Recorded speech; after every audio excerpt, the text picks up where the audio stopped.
What's good, beautiful people? It's your boy Poppy Dolphin, favorite C man. Well, some people call me the Southside Poppy, man. And welcome to another episode of the Chillout Sessions, man. And as always, I'm not alone. Today I'm with one of the busiest guys in the South that I know, man.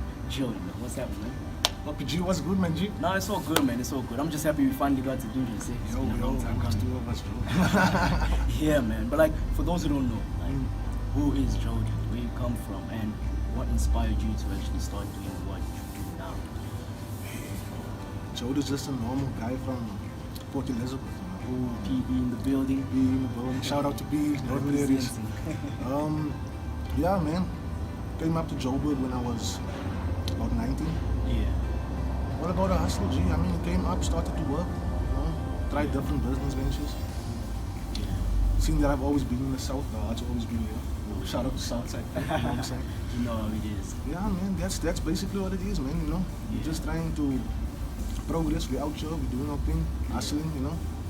When you talk about being from PE and moving up here at the age of 19, how was it adjusting from being in the PE side of things, you know, and then coming to the Johannesburg side of things? Yeah, man, look, there's much more opportunity, Joe.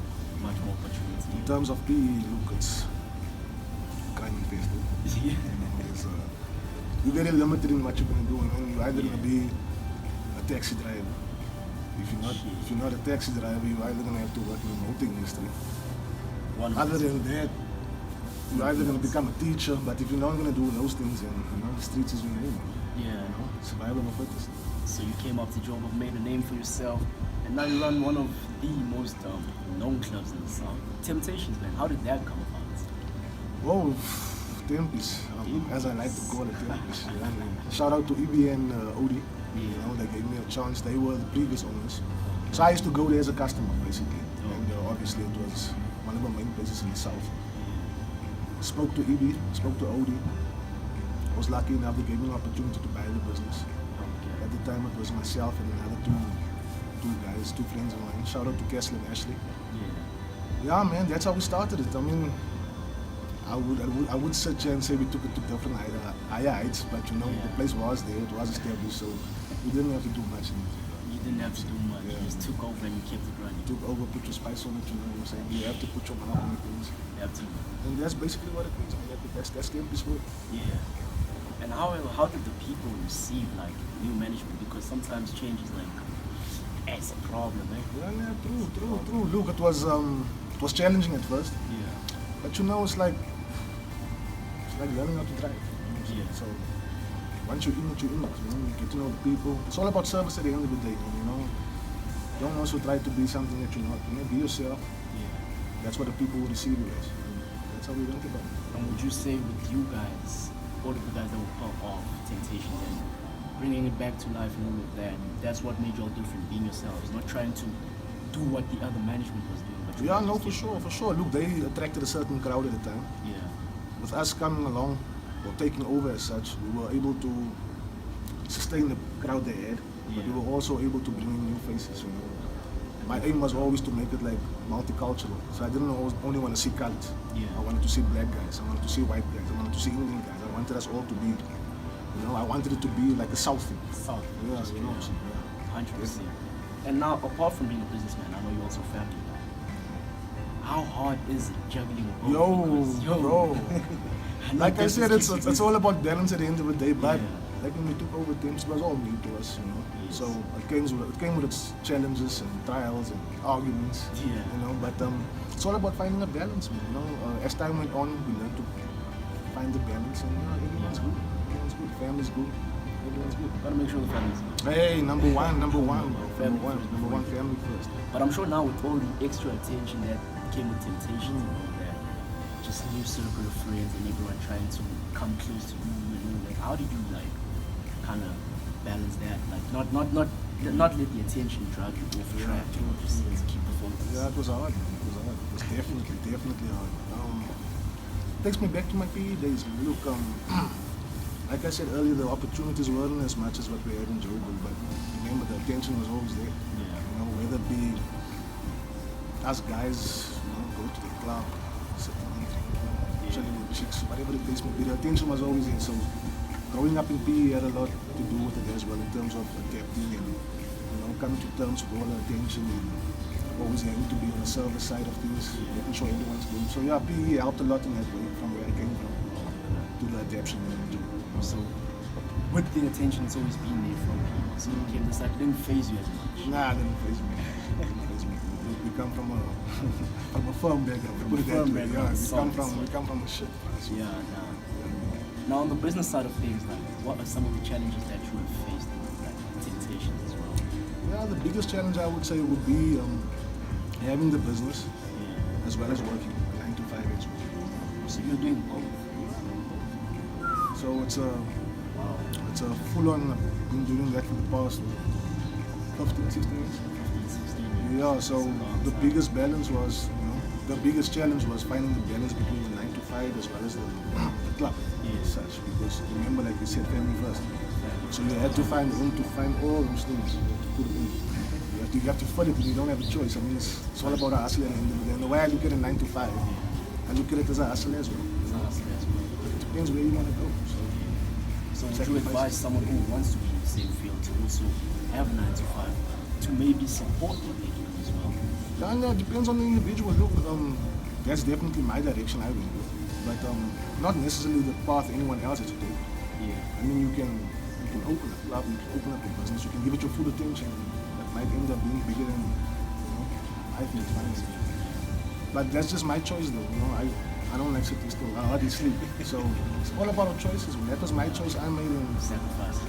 so that's what I just do, I do multiple things. I mean, besides the club, besides 9 to 5, I'm also into buying and selling of cars. Oh, okay. Organizing events like people like yourselves. Yeah. Shout out to Impossible Ones.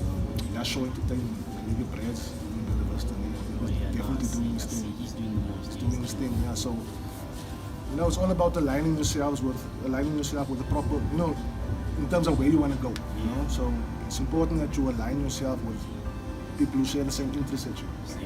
So same goals, same interests, and that's the only way you're actually going to elevate. I mean, you can't do it by yourself. Yeah. So yeah, a lot of people out here, Jody. Remember, it's not me alone. It's not you I got a whole team behind me. I got a lot of support. Yeah. So yeah, that's important is that having a team and that support behind you. Major. If you It's ask not me, all sunshine and roses. it's important to have a team behind you. It's important to have that, that support on an overall basis, whether it be your marketing team, whether it be your barman. It goes all the way from the bottom to the top. You need that support system. If you don't do it, if you don't organize your things properly, then it's never going to work. It's never going to work. And we all know that being in the club scene and all that has a lot of drama. How do you make sure that drama doesn't get personal, keep it away from the person? Yeah, man, nigga, puppy sound. Yeah, eish, bro, it's the South, It's the Drama's South, there. bro, it's the South. There's definitely been many encounters. Yeah. But you also, again, we have to strike a balance. I spoke about a team earlier. You have to make sure your security is tight as well. Yeah. Especially when you're in the clubs, alcohol, arguments, it doesn't mix. One thing you tend leads to to go another. overboard and that type of thing. But yeah, you have to have your security in place, but also you have to have the authority, You have to have the people's respect as well. So I'll make an example. If you're trying to stop a fight or something, there has to be that level of respect as well. Yeah. In terms of, okay, Jody came and tried to just de-escalate the situation. There has to be a level of respect as well, because you don't have the respect of your customers. It's like a football coach. If you lose a dressing room, your ass is gonna get fired. You know what I'm saying? Because the players aren't gonna play for you. Yeah. So it's all about the respect that you receive from your staff, the people that's under you. Once you strike that understanding, and because remember, customers see everything. Customers are like spectators. I mean, they see everything. They know more shit than what you do. So if you have that respect, I think there's always a way that you can sort something out. Sometimes things are beyond our control where police get involved. But even when the police do get involved, it's important to speak to them, speak to the customer, and let's come to a solution. That's how I've always been doing it. I mean, I haven't had incidents of stabbings or shootings or none of the sort. Yeah. And I strongly believe that was due to me trying to understand everyone's point of view, not just jumping in and taking your part. You wrong, you right, this fuck out. No, never worked there. So balance. How many people do you throw out every weekend? Like one weekend? Saturday, Friday, Saturday, Sunday. That weekend, how many people get thrown out? A lot of people get thrown out, but you know, I mean, that's the job of a bouncers. You don't even get your hands in. Nah. I don't get involved with it. That's what the bouncers get paid for. Aish, It's part of a job spec. Oh, it's nice being the big man, eh? No. What makes you say that though? Like, Yeah, no, it looks glamorous from the outside, but believe me, it's not what it's all about. Look, at the end of the day, it's a business, and a business is there to make money. So that should be your prime objectives. Yeah. You know, obviously it comes in with making people happy, making people feel comfortable, that type of thing. But at the end of the day, it's a business. Stress in the background, no one sees. No, you can't afford it. It's a job spec. It's part of the job Making spec. sure everyone gets paid Everyone needs to get paid on time. on time, man.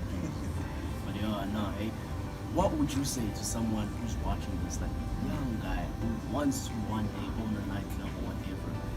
What would you tell them based off your experiences and your wisdom and knowledge that you've gained over the years? Because it's not like you've been doing it for like 6 months. Yeah. Now all I would say is, man, if you're trying to get into the entertainment business or club business or bar business, align yourself with the proper people first. Do your homework first. Don't just rush into things. Speak to people who's done it. Speak to people who's doing it, and they will guide you in the right direction. I mean, it's nothing for someone to get into the business and within 6 months you pop. I mean, it's not impossible. So getting a mentor, basically. I would advise to get a mentor, get a proper mentor, someone that will guide you correctly. I mean, you can take it from there. You're always going to put your own spice on things, but it's important that you have a mentor just to guide you on how, the positions to take. 100%. And what is next in the year of 2021? Because it's still early. What is next for you? What is next for Tim? Check. I definitely got some big things planned, but I don't want to. We don't want to give up too much. We don't want to give up too much. Yeah, it's definitely going to be in the south. Definitely going to be in the south. Big things coming. Different location. Definitely in the south. Yeah, but like I said, hey man, you heard it from the main man himself, and you heard it first here on Southside Culture, guys.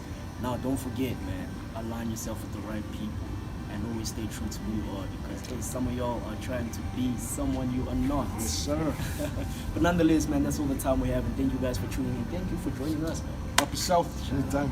And I go by the name of Papi Dog from Favorite C Man, or some people call me the Southside Papi, signing out. So while you're at it, don't forget to hit that like button, hit that subscribe, and turn on the bell notification, because there's more stuff coming soon. Yes, sir.